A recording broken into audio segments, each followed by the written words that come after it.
Police have shot dead a man during a confrontation at a home in Brisbane's north. Neil Warren is at the house in Bracken Ridge. Neil, good afternoon to you. What were the circumstances leading up to this shooting?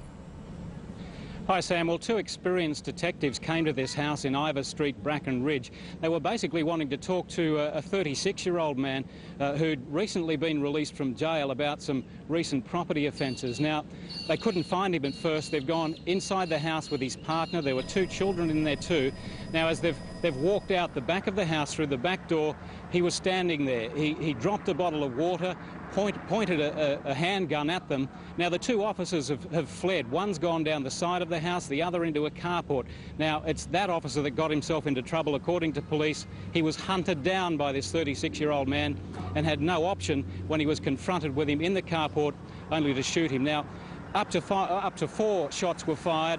One hit the man in the chest, the other in the abdomen. Now, this area here is quiet. It's a normal suburban area. They're not too used to too much crime around here. They say the family that lived here was basically kept to themselves, and apart from the odd party, there was no problems with them. But that all changed today. Here's what they had to say.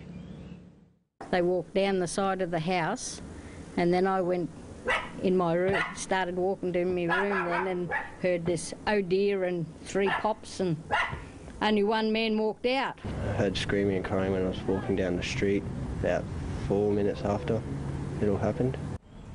Now, Neil, police say this officer had no choice but to shoot the man. That's what they're saying, in particular the police union. It's usually the sort of thing they do say after an event like this, but in this case they say it appears that he really did have no option. He was hunted down, he was cornered in that carport and didn't really have any other option other than to shoot the man. They say that's what they're trained for.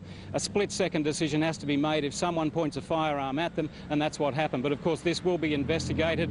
It'll be subject to an ethical standards investigation overseen by the Criminal Justice Commission.